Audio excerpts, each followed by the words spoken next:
नमस्कार. तुम्ही अंदाज लावू शकता का, की या दोन परिमेय संख्यांच्या दरम्यान किती परिमेय संख्या आहेत? तुम्हाला कदाचित वाटेल, की 3/3 आणि 4/3 अशा 2च संख्या असतील. पण या 2 परिमेय संख्यांच्या दरम्यान एवढ्या संख्या आहेत, जितके या समुद्र किनाऱ्यावरचे वाळूचे कणही नसतील. हो, हे खरं आहे. फक्त याच 2 संख्या नाहीत, तर या 2 परिमेय संख्यांच्यामध्ये असंख्य परिमेय संख्या आहेत.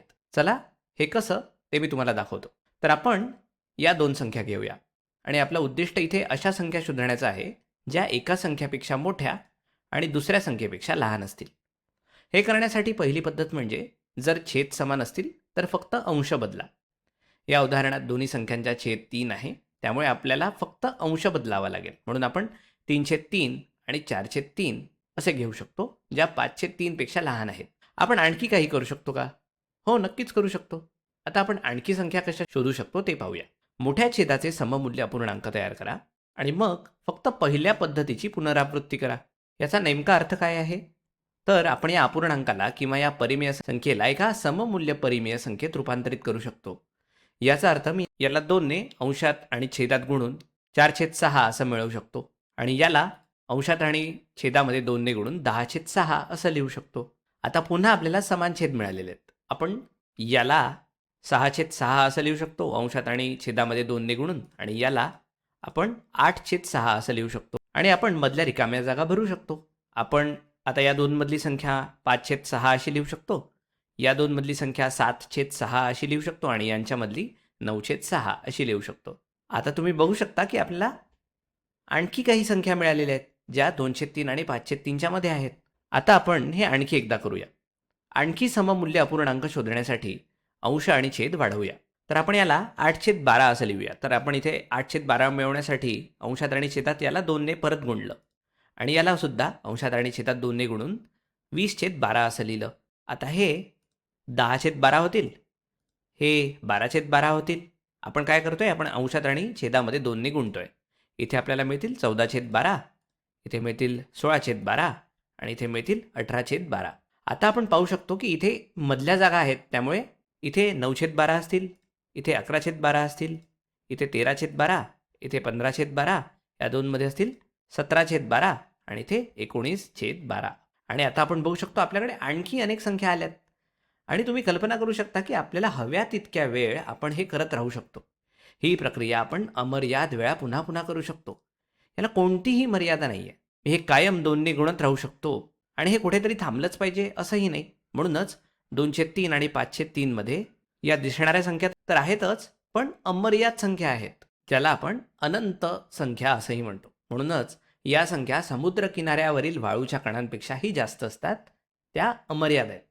आता पुढे जाऊया. या सर्व संख्या आपण नुकत्याच 2/3 आणि 5/3च्या दरम्यान शोधल्या आहेत, जसं आपण आत्ता पाहिलं. आपण अशा आणखी बऱ्याच संख्या शोधू शकतो. आपण आणखी एक उदाहरण घेऊया. आपल्याकडे 1/2 आणि 1/3 आहेत. 1/3 ही लहान संख्या आहे, त्यामुळे आपण ती आधी लिहूया आणि 1/2 नंतर लिहूया. आता आपण हे कसं सोडवायचं? या उदाहरणात दोन्हीचे छेद समान नाही आहेत. तर जेव्हा छेद समान नसतात, तेव्हा ते समान करण्यासाठी आपण आधी त्यांचा लसावी काढतो आणि मग पहिली किंवा दुसरी पद्धत वापरतो. एवढंच करायचं आहे. आता आपण पाहूया, की लसावी काय आहे? लसावी 6 आहे. आपण लसावी कोणाचा काढला? तर छेदांचा. त्यामुळे छेदात 6 आणण्यासाठी आपल्याला पहिल्या अपूर्णांकाला 2ने गुणावं लागेल. अंशात आणि छेदात तर आपल्याला मिळतील 2/6 आणि या 1/2ला आपल्याला 3ने गुणावं लागेल. अंशात आणि छेदात तर आपल्याला मिळतील 3/6. इथे पहिली पद्धत कामी येत नाही असं दिसतंय, कारण इथे मध्ये कोणतीच जागा नाहीये. जसं आपण पाहू शकतो, की 2 आणि 3 यांच्यामध्ये आपल्याला आणखी पूर्णांक अंश मिळू शकत नाहीत. तर मग आपण दुसऱ्या पद्धतीकडे वळूया, जिथे आपण याला 2ने गुणतो अंशात आणि छेदात आणि याला सुद्धा आपण अंशात आणि छेदात 2ने गुणतो. तर हे आपल्याला मिळतील 4/12 आणि हे मिळतील 6/12.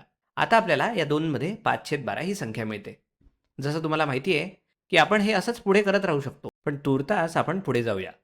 0.5 आणि 0.7 हे दशांश अपूर्णांक आहेत. आठवा बरं, तुम्ही दशांश अपूर्णांकांना साध्या अपूर्णांकात रूपांतरित करू शकता का? 0.5 म्हणजेच 5/10 आणि 0.7 म्हणजे 7/10, बरोबर ना? आता आपल्याला समान छेद मिळालेले आहेत. त्यामुळे सुरुवातीला आपण 6/10 ही संख्या शोधण्यासाठी पहिली पद्धत वापरू शकतो. आता पुढे याला 2ने गुणून आपल्याला मिळतील 10/20 आपण दोन्ही अंशात आणि छेदात गुणलं आणि याला सुद्धा अंशात आणि छेदात 2ने गुणल्यावर आपल्याला मिळतील 14/20. तसं तर आपण अंशात आणि छेदात कोणत्याही संख्येने गुणू शकतो, पण आपल्याला सोपं जावं म्हणून मी 2ने गुणतोय. तुम्ही 3, 5, 10, 100, 2763 तुम्हाला हव्या असलेल्या कोणत्याही संख्येने गुणू शकता आणि तुम्हाला नेहमीच अधिकाधिक संख्या मिळत राहतील. तर आपल्याकडे 10/20 आणि 14/20 आहेत. यातून आपल्याला 11/20, 12/20, 13/20 या संख्या मिळतात. याचप्रमाणे आपण आणखी पुढे जाऊ शकतो. 20/40 जे 10/20च रूप आहे आणि 14/20ला आपण 28/40 असं लिहू शकतो अंशात आणि छेदात 2ने गुणून. आणि मग यांच्यामधील संख्या आपण 21/40, 28/40च्या आधीची 27/40 आणि यांच्यामधली 23/40 अशी लिहू शकतो. आणि जसं तुम्हाला माहिती आहे आपण हे असंच पुढे सुरू ठेवू शकतो. असं. असो, आता आपण पुढच्या उदाहरणाकडे वळूया. 5 आणि 6 हे पूर्णांक आहेत. पण पूर्णांक संख्या देखील परिमेय संख्याच असतात. कारण ते आपण 5/1 आणि 6/1 असे लिहू शकतो. तर इथे छेद समान असल्यामुळे पहिली पद्धत उपयोगी पडत नाही. म्हणून आपण दुसऱ्या पद्धतीचा वापर करूया. तर आपण यांचं रूपांतर 50/10 मध्ये करूया. आणि आधी म्हटल्याप्रमाणे आपण कोणत्याही संख्येने गुणू शकतो म्हणून यावेळी मी 10ने गुणायचं ठरवलंय अंशात आणि छेदात. कारण एकाच पायरीत करणं हे अधिक सोपं आहे. तर झालं हे 60/10. आता मला बऱ्याच संख्या मिळू शकतात. 50/10, 60/10, त्याच्यानंतर त्यांच्यामध्ये 51/10, एक 53/10 सुद्धा मिळेल, 59/10 अशी सुद्धा संख्या मिळेल आणि अशाच तुम्ही बऱ्याच संख्या शोधू शकता. खूपच छान. आणि यावरून तुम्हाला दोन परिमेय संख्यांच्या दरम्यान इतर परिमेय संख्या कशा शोधायच्या याची एक चांगली कल्पना आली असेल. आणि आता तुमच्यासाठी एक खास बोनस प्रश्न. 1 आणि 2 यांच्या दरम्यान जास्त परिमेय संख्या आहेत की 3/2 आणि 7/2 यांच्या दरम्यान? याचं उत्तर तुम्हाला वाटतं त्यापेक्षा थोडं अधिक गुंतागुंतीचं आहे. पण नक्की प्रयत्न करून पहा.